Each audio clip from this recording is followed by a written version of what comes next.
Assalamualaikum warahmatullahi wabarakatuh. Berjumpa kembali bersama Griyo Android, channelnya teknisi handphone. Bagaimana kabarnya sedulurku? Semoga sehat selalu, panjang umur, banyak rezeki, dan tentunya hari-harinya selalu berkualitas ya. Di kesempatan video kali ini, Griyo Android akan sedikit berbagi trik, berbagi ilmu untuk teman-temanku, untuk sedulurku semua, para teknisi ya. Di sini nanti sedikit akan saya bagikan trik bagi teman-teman yang masih mempunyai EasyGTech ya, EasyGTech Gen 1 atau generasi ke-1, generasi pertama ya, yang belum plus. Ini dalamannya seperti ini lur. Nah, ini sudah saya buka ya. Ini versi lama atau versi all atau versi generasi yang pertama sebelum EasyGTech Plus. Mungkin sedikit saya jelaskan, mungkin ada beberapa teman yang masih belum memahami atau mungkin belum tahu apa sih perbedaannya antara EasyGTech lama dan EasyGTech Plus. Nah, mungkin seperti itu ya. Kalau untuk EasyGTech Plus ini tentunya sudah banyak sekali pembaruan baik dari hardware-nya, begitu juga pembaruan pada softwarenya ya. Ya tentunya supportnya juga diperbanyak oleh pihak EasyGTech, baik itu sudah bisa untuk NAN, untuk yang sekarang ini sangat fenomenal yaitu box UFS yang paling sempurna ya, paling bagus supportnya.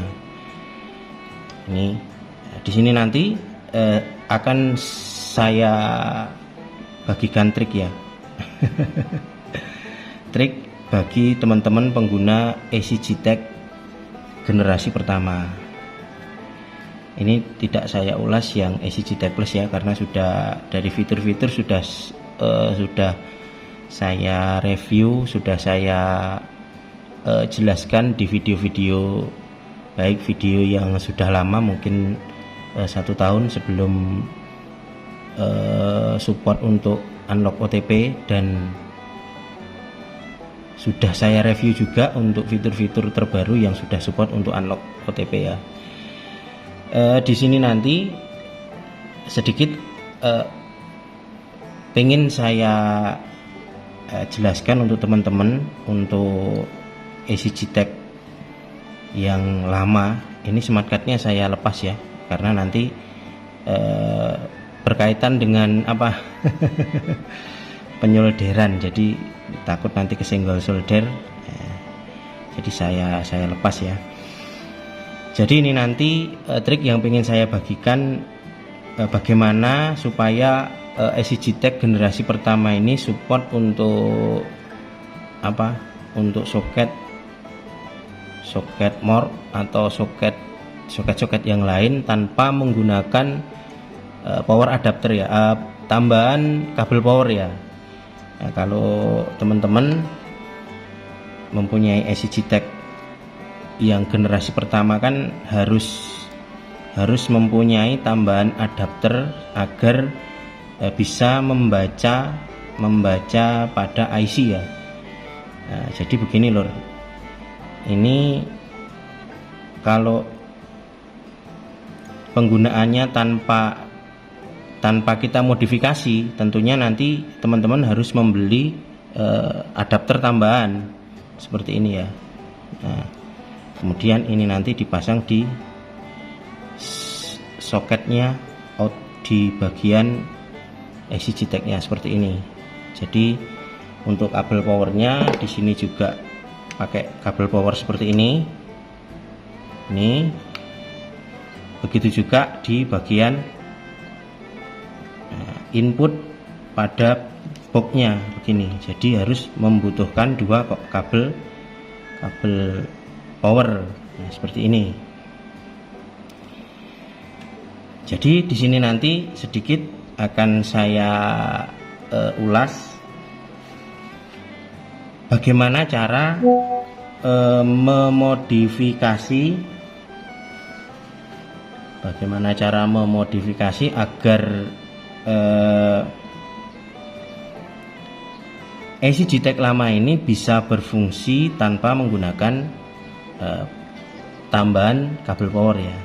Nah, jadi nanti seperti ini bisa langsung dipakai seperti ini. Nah, jadi bisa dipakai seperti ini. Seumpama teman-teman ada yang nanya, terus kenapa mas kok harus pakai kabel power, tambahan kabel power? Nah, jadi kalau tanpa menggunakan tambahan kabel power atau tambahan adapter seperti ini yang sifatnya langsung dipasang, ini nanti ketika teman-teman melakukan ISP atau melakukan menggunakan BGA saat melakukan identify, di sini nanti akan dijumpai error komen bla bla bla bla. Tulisannya ndak hafal lur. Ya intinya IC MMC-nya tidak bisa terbaca gitu lur. Berbeda ketika teman-teman menggunakan ECG-Tech Plus.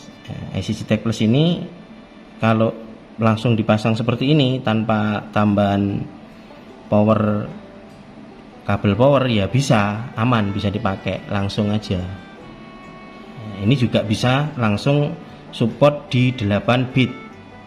Tetapi berbeda dengan ECG-Tech yang generasi 1, ini nanti masih larinya 1 bit, terbacanya masih 1 bit.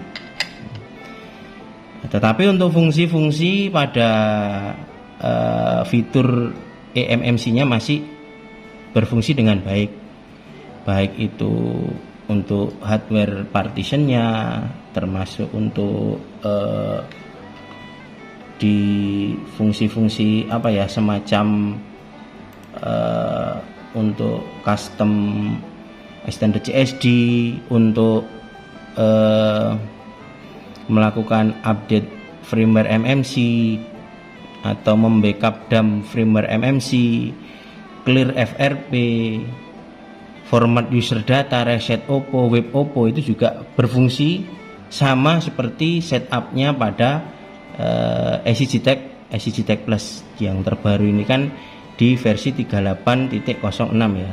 Nah, untuk fitur MMC-nya support semua, cuman perbedaannya di speednya hanya lari 1 bit seperti itu. Dan ketika melakukan ISP atau menggunakan BGA ini harus menggunakan tambahan kabel power. Nah, kalau teman-teman membelikan soket seperti ini, soket mode ya, ini nggak bisa langsung seperti ini, nggak bisa langsung. Terus bagaimana triknya? Jadi teman-teman nanti yang dibutuhkan yaitu tentunya AVO ya. AVO ini untuk atau alat ukur yang tentunya untuk mengetahui berapa volt yang pengen kita gunakan ya nanti. Jadi siapkan AVO nya, ini kita set di volt, kemudian tang ya, tang ini nanti untuk sedikit memodif jalur. Jadi kita ukur dulu ya lur ya, seperti ini kita ukur dulu. Jadi kita ambilkan 5 voltnya dari ini 5 voltnya di sini ya. Kita ambilkan 5 volt dari sini lur. Ini lur, kaki yang ini, kaki 3 ini ya. Ini diukur dulu sini ya. Ini keluar 4,8 volt ya. Nah, di sini diperhatikan sini 4,8 ya, kelihatan ya. Nah, jadi nanti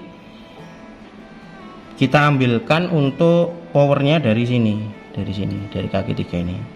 Sini boleh, sini boleh. Ini kan sama, ini nilainya sama, 5 volt atau 4,8 volt ya, toleransi lah. Terus diambilkan pada jalur kaki nomor 19. Jadi ini kaki 19 ini nanti dipotong.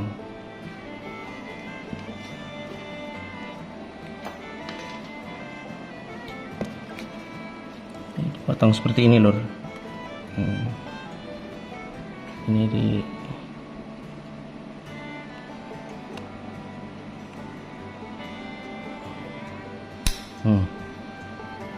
ini dipotong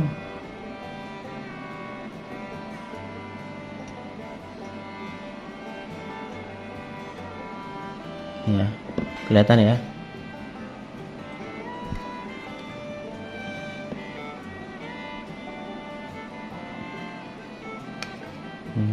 Di kaki 19 ini dipotong, kemudian dijamperkan di kaki 3 ini.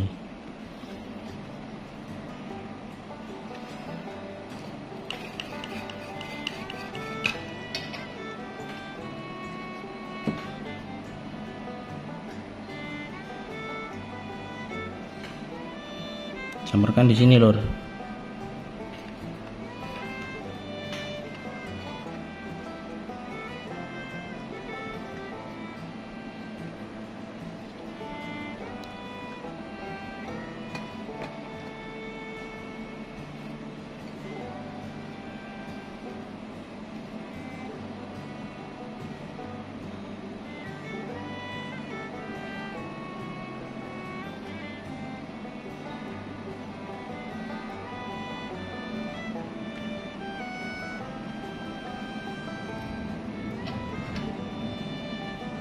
Kelihatan ya. Di sini ini kita ambilkan yang bagian atas lur, jangan yang bawah ya, bagian atasnya.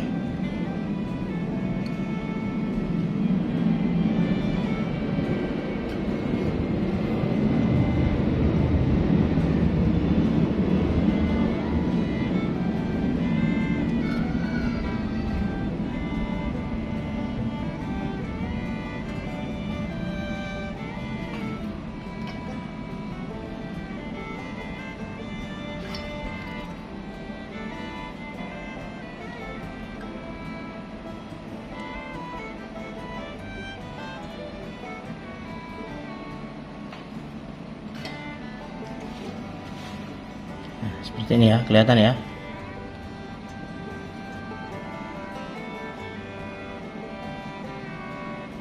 Ini diambilkan di bagian atas, jadi jangan terhubung ya yang ke bawah ini. Nah, seperti ini. Kemudian kita lanjut, kita ukur apakah sudah terkoneksi di sini 5 voltnya.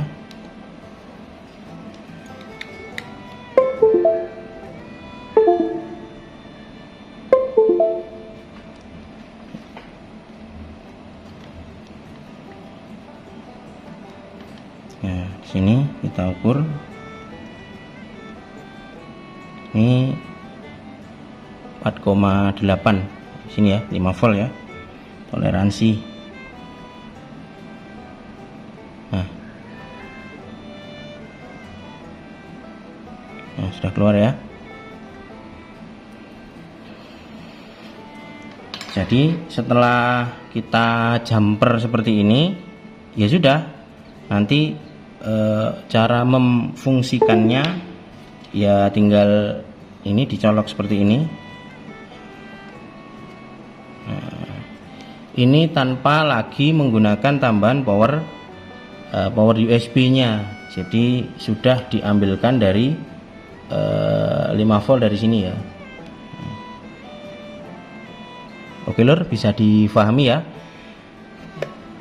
Tentunya ini nanti mempermudah teman-teman, tidak ribet, tidak perlu membelikan tambahan konverter atau adapter ini. Kalau pakai ini ya harus ada dua kabel powernya, power di sini untuk sumbernya, kemudian di bagian boxnya, jadi agak ribet ya. Nah, seperti ini. Oke lur, bisa difahami ya. Kalau ISP bawaan yang AC Ztech Gen 1 itu juga ada tambahan micro USB-nya. Jadi kalau mau ISP, kabel ISP-nya itu ada tambahan micro USB-nya. Nah, sebentar, kayaknya saya punya, tak ambilin dulu lur.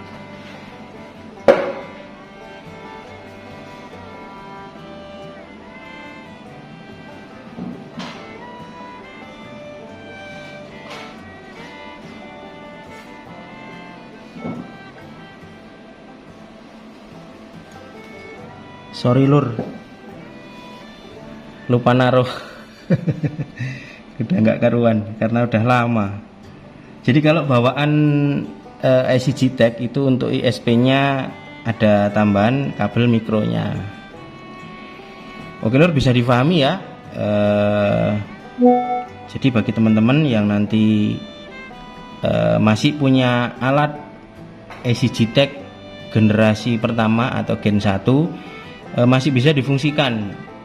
Bisa difungsikan menggunakan setup yang AC Ztech Plus. Cuman untuk fungsinya ya sebatas di bagian eMMC saja, tidak bisa digunakan untuk IC UFS. Tetap fungsinya hanya sebatas di bagian eMMC. Kemudian untuk speednya masih menggunakan power ISP ya, untuk 1,8 volt ISP. Jadi hanya lari di 1 bit, tidak bisa 8 bit. Nah, oke lur, bisa difahami ya. Bagi teman-temanku yang belum like, comment, dan subscribe, silahkan tulis komen-komen yang perlu ada ditanyakan, silahkan tulis di kolom komentar. Dan bagi teman-teman yang belum like, comment, dan subscribe, silahkan klik tombol like dan subscribe-nya. Di sini nanti kita praktekkan ya, supaya teman-teman nanti paham bagaimana cara memfungsikan AC Ztech Gen 1 tanpa menggunakan kabel tambahan, kabel power. Sekiranya segitu ya lur. Bila nanti ada yang perlu ditanyakan, silahkan tulis-tulis di kolom komentar. Selalu pantengin channel Griyo Android, jangan di skip.